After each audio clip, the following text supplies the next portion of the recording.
When it's raining and it's grey and it's miserable, what do? Do you go out or do you stay at home? Well, I suggest you go out.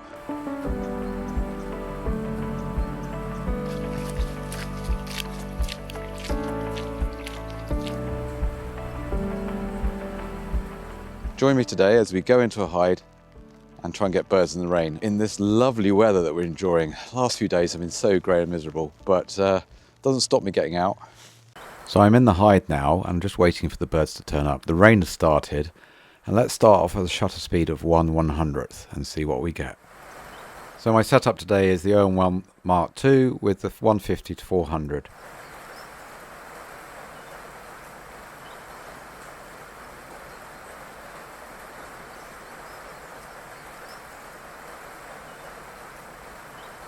So shooting at 1/100th of a second, and it looks like we're getting some decent blur on the rain there. There's the image at 1/100th of a second.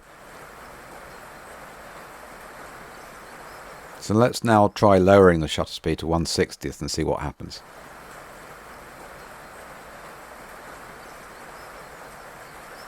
So at 1/60th of a second, it seems like the rain looks almost the same as at 1/100th. So yeah, let's up the shutter speed now to 1/125th and see what results that gives us.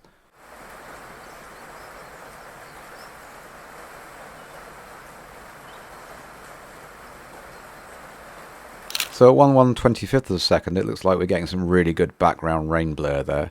It's looking really nice.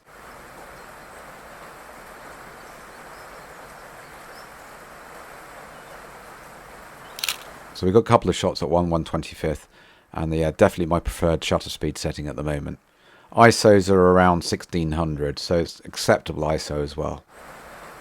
Let's push the shutter speed up to 1/500th, and let's see if we can find a bird. Oh, there's a chaffinch in the trees. Let's see how the background looks with a bit more distraction in it. So at 1/500th, the raindrops are now becoming more droplet-like. Still a little bit elongated, but yeah, they're definitely not as streaked as before. Here's a shot of the chaffinch at 1/125th. It definitely is my favourite shutter speed setting in this location on this day. It's producing exactly what I wanted, and as you can see here, some lovely streaking of the rain in the background. So what camera settings am I using? Well, I'm using burst mode, 20 frames per second, bird detect on, and all focus points to the whole of the sensor. And that seems to be working really well with this sort of hide photography. So let's have a recap of the shutter speeds we used. We started off the session at 1/50th, didn't get any birds, and then went up to 1/60th. Then went up to 1/100th, and then 1/125th,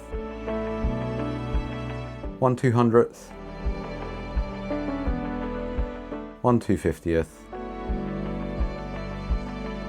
1/320th, then 1/500th, and then I got this long-eared owl a few years ago in the rain at 1/640th. I'm not going to tell you where it is, by the way. And then this short-eared owl a few weeks ago, taking off in the rain, in very heavy rain, at 1/1000th. Obviously I used a higher shutter speed because I was expecting some action, and 1/1000th is probably the highest I would have gone to because the light was pretty poor in the rain. So what's the takeaway from this? Well, the takeaway is basically the lower the shutter speed, the more blur you're going to get. Pretty obvious, but it's worth thinking about with rain. Depends what effect you want to get. Now, my favorite effect was 1/125th. It's getting decent streaks, fast enough to freeze the bird's action. I found if I went lower than that, then I was getting a lot of misfocused shots because basically the birds were too fast. If it is action you're anticipating, I would stay at 1/1000th. Just accept the fact that the rain droplets aren't going to be blurred at all. As you can see from the short-eared owl, they're definitely pretty good. Now also with wildlife photography in the rain, you can get some really good artistic effects. This otter I took a few months ago was on the river, and it was raining very heavily, so creating some beautiful rain rings on the surface of the river. And then I got this kingfisher as well, and the background was the river as it was perched, and it was raining heavily as well. But I noticed that some rain rings, and I was trying to get the perfect circular form, and I almost got it, and I think it's created some drama to the image. So don't forget, it's not all about the rain in the image. Sometimes it could be effects that rain is causing, like dripping from trees or onto water surfaces. try and remember that next time you go out and photograph in the rain.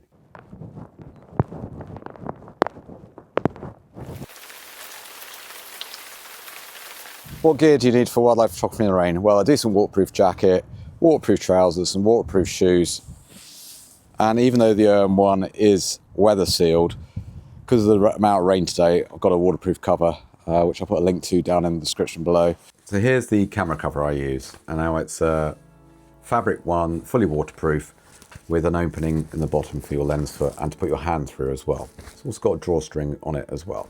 Very useful and really protects the camera from the rain. Now these are quite expensive, around 50 to 60 pounds.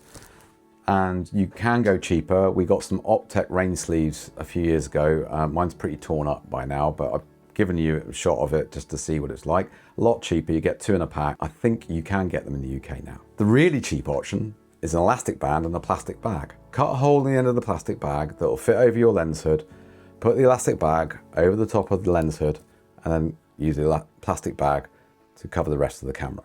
That's a really cheap option, and if you're stuck somewhere and it's all of a sudden started raining and you haven't got any rain protection, it's worth bearing in mind because you've probably got a plastic bag somewhere in the car. The other essential pieces of kit to carry with you when you are shooting in the rain is a mini towel. This is a high absorbent towel, it's a micro towel, and I don't know if you can get hold of these anymore. I'll have a search around and put a link in the description if you can, and also a lens cloth as well. But just be careful when wiping water off the end of the lens that there's no dust or grit or dirt on there, because then you're going to scratch your lens as well.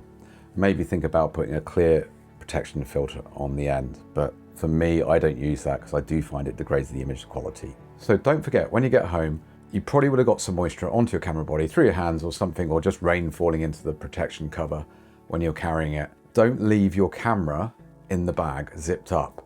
Open up the bag, put it somewhere that's warm and dry, let it dry out, or even take the camera out of the bag.